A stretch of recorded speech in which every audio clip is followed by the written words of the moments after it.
Okay, let's imagine something wild for a second. And that's, what if instead of Luffy, it was Zoro who started the whole story? Imagine Zoro heading out to the East Blue.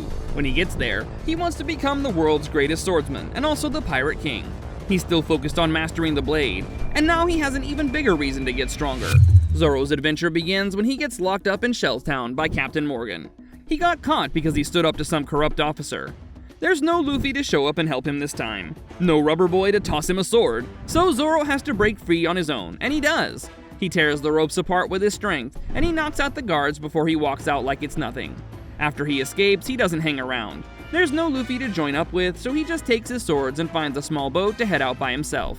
He still wants to be the best swordsman in the world, but he thinks the quickest way to get there is to sail to the Grand Line. He wants to defeat all the tough pirates and marines he can find, and if that makes him Pirate King too, then that's fine with him. He ends up in Orange Town pretty soon. That's the same place where Luffy met Nami in the original story, but now it's just Zoro by himself without a navigator or anyone to help him. Buggy the Clown and his crew are terrorizing the town, and Zoro starts cutting through them as soon as he arrives. This is when he first shows off his Onigiri attack. It's the move where he uses all three swords to slash at once. In the actual story, he used it on Kabaji, but here he takes out 3 of Buggy's men with one move. It's fast and brutal, and it shows everyone he's serious, but then he runs into a problem.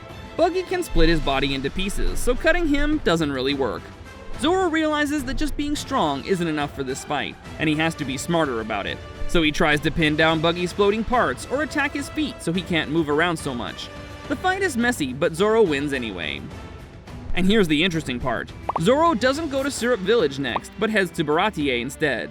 That means he's about to face someone who's just as good with swords as he is. At the Baratie, Zoro walks in hungry and broke. He gets tossed into the kitchen to work off his meal, but things heat up pretty quick, both literally and figuratively. That's when he meets Vinsmoke Sanji. He's a cook with legs of steel and an ego that's just as strong.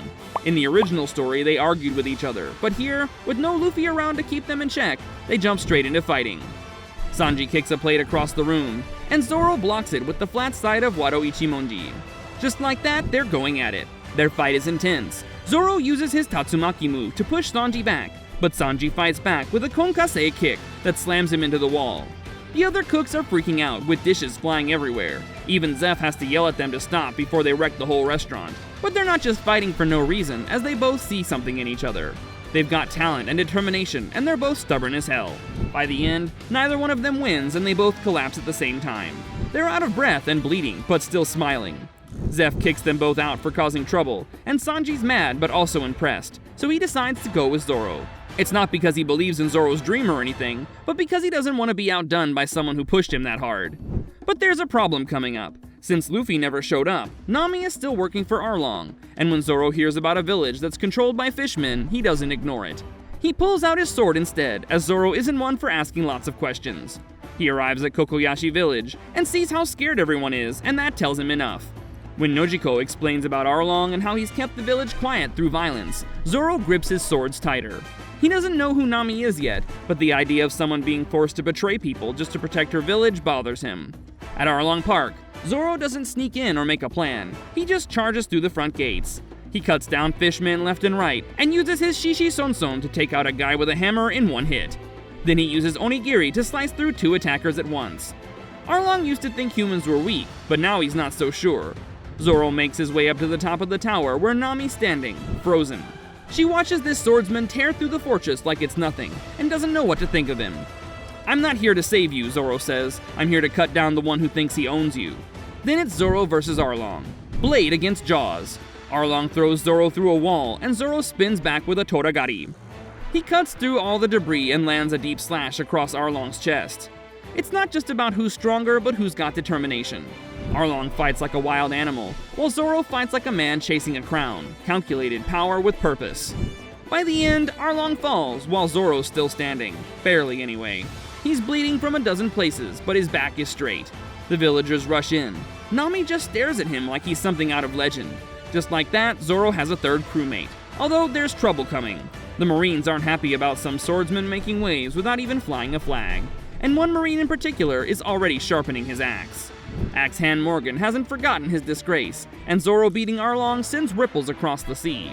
They put a bounty of 60 million on his head, not just for the damage, but as a warning. The world government sees what's happening. A lone swordsman taking down whole systems of power is dangerous. He's got no crew or captain, just one man and his swords. His ship isn't great either, built from scraps back in Kokoyashi Village that creaks when it moves and leaks when it rains. It also takes constant work just to keep it going, but it keeps moving forward. Nami navigates with quiet focus. Sanji cooks because it's what he does. Zoro doesn't give orders, he just moves ahead and expects them to follow. They're not friends yet, and they're not loyal yet, but they've all got something they're chasing, and they're stuck with each other for now. When they reach Logtown, it's more than a pit stop, as this is where the Pirate King was executed. Zoro climbs the execution platform, but not to show respect. He climbs to make his own claim. Just standing there is a statement, him challenging the old legends. That's where he meets Tashigi, who's a marine who looks too much like Kuina. Their fight is short but intense. Zoro hesitates because he doesn't really try to win. The memories are strong and causing restraint. He's trying to figure out what's going on. Tashigi watches him walk away. She doesn't understand him now, but she wants to. Far off, Dracula Mihawk hears about all this and almost smiles. The game's shifting and a serious new challenger just stepped in. Word spreads fast and Mihawk's not the only one watching. In the Grand Line, warlords and pirates and revolutionaries start talking. Not just about a swordsman, but about someone who might actually change everything.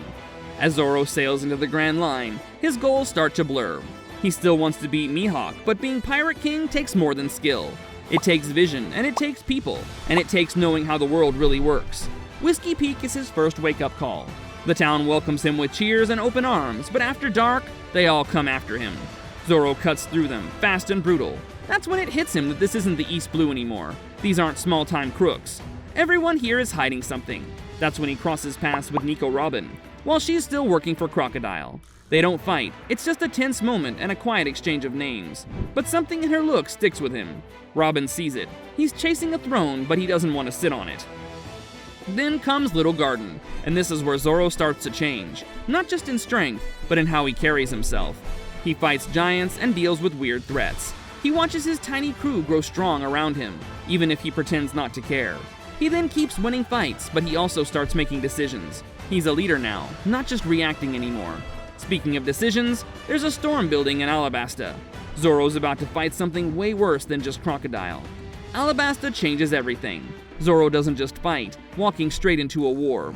A whole country's collapsing and people are desperate. The enemy's hiding in plain sight, and somehow, without meaning to, Zoro becomes someone they look to for hope. He didn't ask for that, but he doesn't back away from it either. He cuts down Baroque works with sharp, calculated strikes. Tatsumaki and Shishi Sonson stop being just cool moves and start becoming answers to chaos. Crocodile sees it too. Zoro's not just strong, he's dangerous, because people follow him without being told to. The battle ends and Alabasta's still standing, but the cost is heavy.